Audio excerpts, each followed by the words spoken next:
Paul Lawrence Dunbar. Hey, everybody, my name is Tracy Brown, and I am so happy to be participating in the Black History Moments hosted by New Thought Media Network.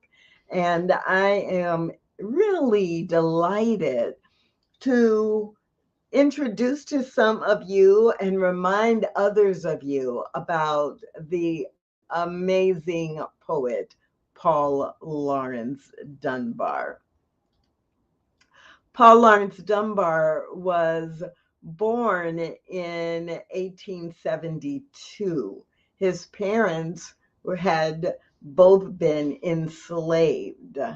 He was a poet and a short story writer of the late 19th century and very early 20th century because he passed in February of 1906.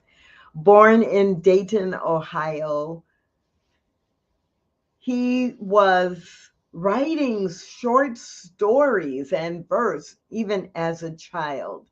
And he published his first poems at the age of 16 in a Dayton, Ohio newspaper. He also served as president of his high school's literary society, which is in itself an honor, but it is also important to note that he was the only Black student in the high school he attended. One of his high school classmates was Orville Wright, and they co produced a very short lived, but published nonetheless a newsletter for a few months when Paul Lawrence Dunbar was only 18. Dunbar's popularity increased rapidly after his work was praised by William Dean Howells, who at the time was an editor of Harper's Weekly. And as a result, Dunbar became one of the first African American writers to establish an international reputation. In addition to his poems, his short stories, and his novels, he also wrote the lyrics for the musical comedy In Dahomey in 1903. And that was a show that featured an all African American cast, and it was produced on Broadway in New York. It later toured the US and the UK. Paul Laurence Dunbar died in 1906 at the young age of 1933. Yeah, let's try that again. Paul Laurence Dunbar died at the age of 33 in 1906, and he died of tuberculosis. The poem that I read at the top, Sympathy, is probably his most popular or most known poem. And partly that is because of the line, I know why the caged bird sings, that was later used for the title of one of Maya Angelou's books. I want to close with a poem that is probably my favorite because Paul Laurence Dunbar wrote traditional poetry, he wrote sonnets, he wrote short stories and musicals, but he was also known for the way that he could tell a story and do that in dialect. And so my very favorite Paul Laurence Dunbar poem is the poem In the Morning.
I hope you love that story in poem form. It is one of the best ways to recognize and enjoy the writing of Paul Laurence Dunbar. And so, as we close this Black History moment focused on Paul Laurence Dunbar, I want to go into prayer, reminding myself and everyone else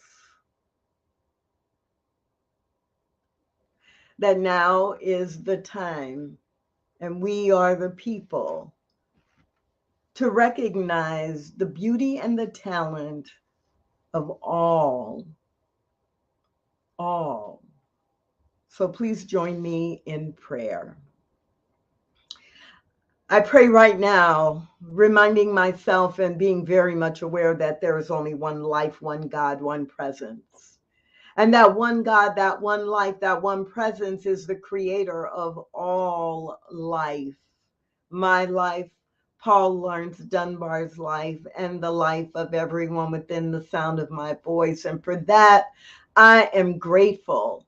And I am grateful to remember and know that the talent of Paul Laurence Dunbar lives today in dozens or hundreds or thousands of people who have the ability to tell a story through poetry, to capture emotion, to teach, and to reach all kinds of people.